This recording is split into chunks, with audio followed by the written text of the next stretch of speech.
ये खाद किसानों का बहुत सारा खर्चा बचा सकती है और खास बात ये है कि किसान इसे आसानी से अपने खेत में तैयार कर सकते हैं। केंचुआ खाद में फसलों के लिए जरूरी बहुत सारे पोषक तत्व होते हैं जो यूरिया और डीएपी की खपत को काफी कम कर सकते हैं। सब्जियों की फसल हो, बागवानी हो, किचन गार्डनिंग हो या परंपरागत फसलें, हर फसल की पैदावार बढ़ाता है केंचुआ खाद। इसीलिए हर किसान को अपने खेत में ये केंचुआ खाद बनानी चाहिए। शुरुआत में बस थोड़े से केंचुओं की जरूरत होती है, इसके बाद सालों साल किसान ये फ्री खाद अपने खेत में बना सकता है। फ्री की ये खाद किसान अपने खेत में आसानी से कैसे तैयार कर सकते हैं, इसकी विस्तार से जानकारी देंगे युवा किसान चेतन यादव। नमस्कार दोस्तों, मेरे साथ है युवा किसान चेतन यादव। यहाँ इनके खेत में 150 बेड की वर्मी कंपोस्ट की यूनिट है। 2 साल में इन्होंने 21 बेड से 150 तक पहुँचा दिया और 2 साल का जो इनका अनुभव है वो सबको जरूर सुनना चाहिए। इनका कहना है कि हर किसान को अपने खेत में 2-3 बेड केंचुआ यूनिट लगानी चाहिए ताकि उसे हर साल फ्री में गजब की खाद मिले जो उसका खर्चा कम कर सकती है। सब्जियों की खेती हो, बागवानी हो या दूसरी फसलें, उनमें बड़ा गजब का रिजल्ट रहता है केंचुआ खाद यूनिट का। लेकिन थोड़ी सी जानकारी न होने के कारण किसान ये लगाते नहीं हैं या जो लगाते भी हैं वो कामयाब नहीं हो पाते हैं क्योंकि पूरी जानकारी नहीं होती है। तो आप चाहे छोटी यूनिट लगाएं या बड़ी यूनिट लगाएं, केंचुआ खाद की जानकारी सही होनी चाहिए। इसीलिए चेतन यादव आपको बड़े काम की जानकारी देंगे क्योंकि बेहद कम खर्चे में बड़े स्तर पर सफलतापूर्वक केंचुआ खाद की यूनिट चला रहे हैं। तो चलिए शुरू करते हैं। टेक्निकल फार्मिंग चैनल को सब्सक्राइब करें और बेल आइकन भी दबाएं ताकि आगे आने वाले वीडियो की नोटिफिकेशन आपको मिलती रहे। आपने बताया कि केंचुआ खाद यूनिट लगाना आसान है बट उसको चलाने में थोड़ी सी तकनीकी जानकारी की जरूरत होती है और किसान इसे आसानी से अपने खेत में लगा सकते हैं। तो क्या ध्यान रखने की जरूरत है? किसान की बात करें तो उसे कितने बेड से शुरू करना चाहिए, कैसे शुरू करे ताकि उसे कामयाबी मिल सके? सभी दर्शकों को मेरा नमस्कार। मैं चेतन यादव, गांव जमालपुर, जिला अलवर का निवासी हूं। मैं पिछले 2 सालों से वर्मी कंपोस्ट के ऊपर काम कर रहा हूं और इसमें हमने जितनी भी रिसर्च करी है उसमें हमने पाया है कि वर्मी कंपोस्ट सभी जैविक अन्य खादों से बहुत ही अच्छा है और बहुत सस्ते में और बहुत आसानी से इसे किसान अपने खेत में बना सकता है, अपने घर पे बना सकता है। लेकिन इसमें कुछ सावधानियां रखने की ज़रूरत है। जैसे कि आप जब बेड बनाते हैं तो बेड की जो ज़मीन है नीचे की, उसको आपको बिल्कुल लेवल करना होता है। उसमें कहीं खड्डा, कंकर, पत्थर, रोड़े, ये चीज़ें नहीं होनी चाहिए। आप बिल्कुल ज़मीन को सपाट करके उसको लेवल करके और फिर उसके ऊपर पन्नी बिछाइए। पन्नी कैसी भी हो, हल्की तगड़ी, उससे कोई फ़र्क नहीं पड़ता। बस पन्नी इसलिए होती है कि जो खाद का जो कस है, जो उसका लिक्विड है, न्यूट्रिशन है, उसको ज़मीन ना सोखे, इसलिए हम पन्नी लगाते हैं। पन्नी लगाने के बाद आपको उसमें गोबर डालना है और गोबर का जो बेड का साइज़ है, बेड बनाना है गोबर डाल के, और उसका जो साइज़ है वो 30 फीट लंबा और 4 फीट चौड़ा करना है। लंबाई आप घटा बढ़ा भी सकते हैं, वो आपकी जगह के अनुसार होगी, लेकिन चौड़ाई इसकी फिक्स रहती है। 3.5 से 4 के बीच में आप कोई भी चौड़ाई रख सकते हैं। फिर गोबर डालने के बाद उसके चारों तरफ आपको एक एक ईंट लगानी है जिससे एक फ्रेम बन जाए आपकी पूरी, और वो पूरा बेड सीधा हो बिल्कुल। ठीक है, उससे क्या होगा कि बरसात के दिनों में जब बेड के ऊपर जब हम खुले में लगाते हैं और बेड पर डायरेक्ट पानी पड़ता है तो पानी ज़्यादा होने की वजह से केंचुआ बाहर निकलने की कोशिश करता है। लेकिन अगर ईंट होगी तो वो उस केंचुए को बाहर निकलने से रोकेगी, क्योंकि केंचुए के आँख नहीं होती, वो अपने सेंस से चलता है। अपनी जो उसकी जो सेंसिबिलिटी होती है उससे वो अपनी मूवमेंट करता है।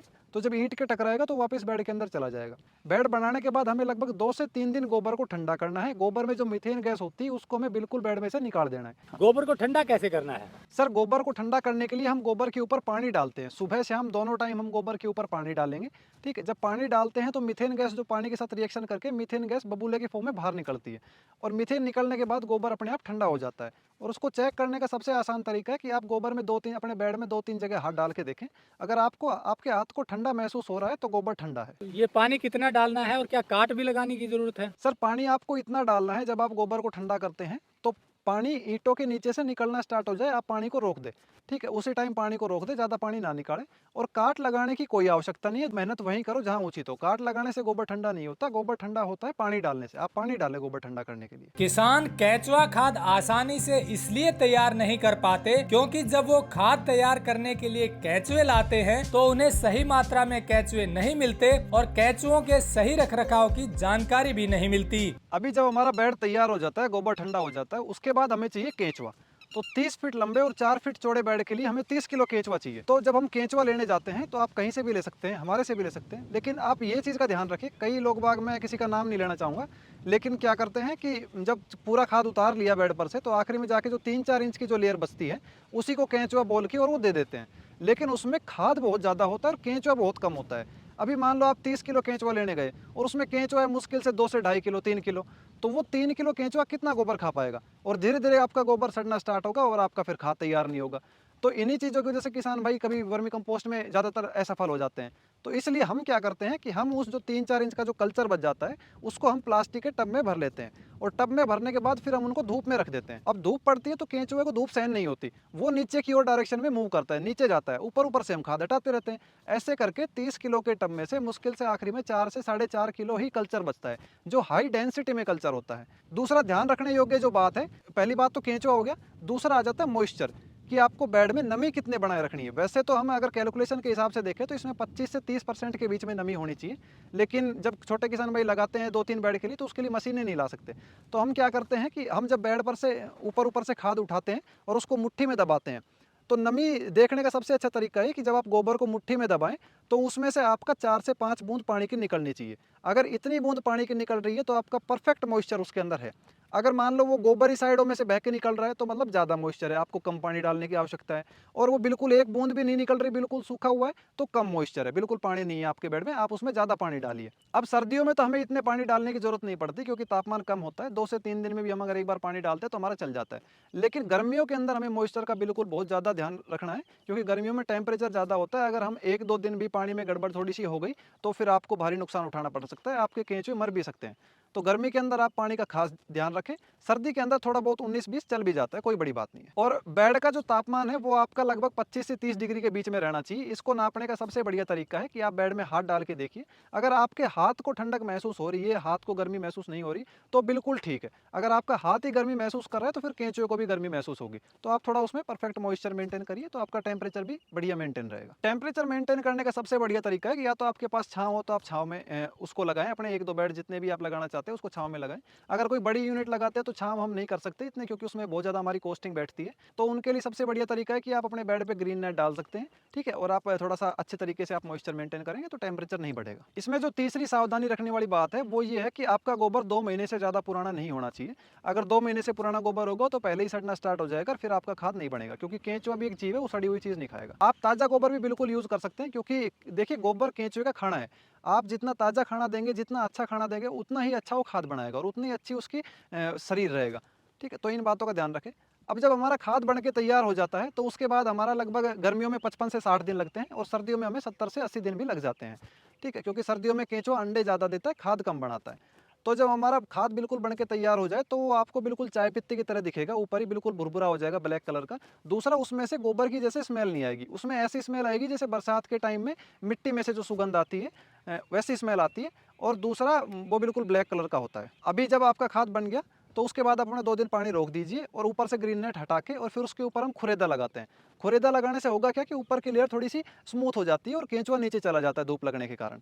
खुरेदा लगाएं, उसके बाद आधा घंटा बेड को छोड़ दें, केंचुआ नीचे चला जाएगा। ऊपर ऊपर से आप फावड़े से या हाथ से अपना जो वर्मी खाद है उसको इकट्ठा करके और फिर अपने मशीन से छनाई करके और उसको स्टोर कर सकते हैं या अपनी फसलों में यूज़ कर सकते हैं। अभी जब हमारा खाद बिल्कुल छनाई होकर बन के तैयार हो जाता है, उसके बाद आप जहाँ स्टोर करते हैं तो पहली बात तो ये कि वो जहाँ स्टोर कर रहे हैं वो छायादार जगह होनी चाहिए। अगर छायादार जगह नहीं है तो कोई दिक्कत नहीं है, आप ग्रीन नेट से उसको कवर करके और 2-3 दिन में उसके ऊपर हल्का सा पानी डालते रहें, जिसके उसके अंदर 15 से 20% मॉइस्चर मेंटेन रहे। अगर मॉइस्चर आपका कम हो जाएगा तो जितना मॉइस्चर कम होगा उतना ही आपका बैक्टीरिया काउंट जो है वो कम होता चला जाएगा और वर्मी कंपोस्ट की ताकत बरकरार नहीं रहेगी, वो ताकत में थोड़ा कम हो जाएगा। किसान भाइयों, आप वर्मी कंपोस्ट को सभी फसलों में यूज़ कर सकते हैं, कोई सी भी फसल हो, कोई सी भी तरीके के पौधे हो, आप सभी फसलों में इसका यूज़ करें। इसके बहुत ही बेहतर परिणाम है, लेकिन बस शर्त यह है कि क्वालिटी अच्छी होनी चाहिए। अगर आपको क्वालिटी अच्छी मिलेगी तो आपको इतने परिणाम मिलेंगे कि आप लोग विश्वास नहीं करोगे।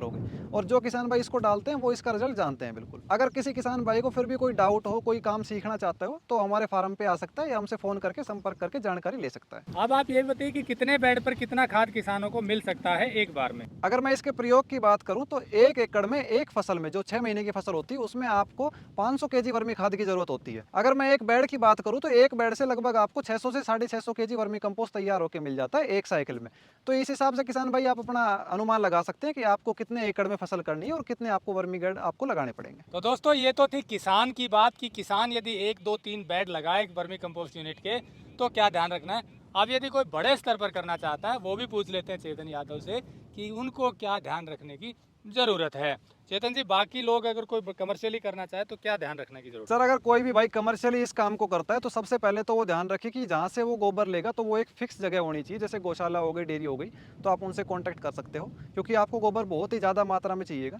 दूसरा वो ये याद रखे कि आपको ऑटोमेशन पे जाना होगा, तभी आपका मैनेजमेंट सही होगा। जैसे हमने ऑटोमेशन के तौर पे पानी डालने के लिए हमने रेन गन लगाई हुई है, वर्मी कंपोस्ट छनाई के लिए हमने मशीन लगाई हुई है, तो ऐसी ही चीज़ें आपको भी करनी पड़ेगी, तभी आप सक्सेसफुल हो पाओगे। और अगर किसी को कमर्शियली स्टार्ट करना है तो वो 1-2 बेड से नहीं कर सकता, उसके लिए आप कम से कम 20 से 25 बेड लगाने होते हैं, तभी ये आपका एक काम रूटीन में आता है। क्योंकि जब तक आपकी जेब में पैसा नहीं आएगा इस चीज़ से, तब तक आपका मन भी नहीं करेगा इस काम को करने के लिए। मार्केटिंग की क्या स्थिति है अभी? और मार्केटिंग के लिए आपको थोड़ा सा आप नर्सरीज पे जाना होगा, जो लोग बागवानी करते हैं उनके पास जाना होगा। पॉली हाउस में आजकल ये बहुत यूज़ हो रहा है, बहुत ज़्यादा क्वांटिटी में यूज़ हो रहा है। दूसरा, किसान जो अभी नॉर्मल फसलें करते हैं वो भी इसको खरीदना स्टार्ट कर रहे हैं। काफ़ी किसान हमसे जो नॉर्मल फसल कर रहे हैं वो भी लेके जा रहे हैं। और इसमें अचंभे की बात यह है कि जो लोग केमिकल फार्मिंग करते हैं वो इसको ज़्यादा यूज़ करते हैं, क्योंकि उनको पता है कि उनकी ज़मीन में अगर कार्बन नहीं होगा तो फसलें केमिकल से भी नहीं होंगी। आप कितना ही डीएपी यूरिया डाल लो, अगर आपकी ज़मीन में ही कुछ नहीं है तो आप कब तक उसमें फसल उगा पाओगे। तो इस तरीके से जो लोग कमर्शियल प्लांट लगाना चाहते हैं वो ग्रीन नेट का यूज़ कर सकते हैं, वाटरिंग के लिए रेन गन का यूज़ कर सकते हैं, मशीन छनाई के लिए यूज़ कर सकते हैं। और ऐसे ही आप 2-3 चीज़ों का, मॉइस्चर का, टेम्परेचर का, इनका ख्याल रखिए। गोबर अच्छा होना चाहिए, केंचुआ अच्छा होना चाहिए, इस तरीके से आपका काम बहुत अच्छा चलेगा। तो दोस्तों, जैसा चेतन यादव ने बताया कि आप छोटी छोटी चीजों का ध्यान रखेंगे तो वर्मी कंपोस्ट यूनिट सफलतापूर्वक चला सकते हैं। और हर किसान को जो खेती करता है, जिसके पास पशु हैं, वर्मी कंपोस्ट यूनिट जरूर लगानी चाहिए। एक बार की यूनिट का खर्चा, जैसा इन्होंने बताया, 150 रुपए भी माने 1 किलो केंचुए की कीमत, तो 30 किलो केंचुआ एक बेड में चाहिए।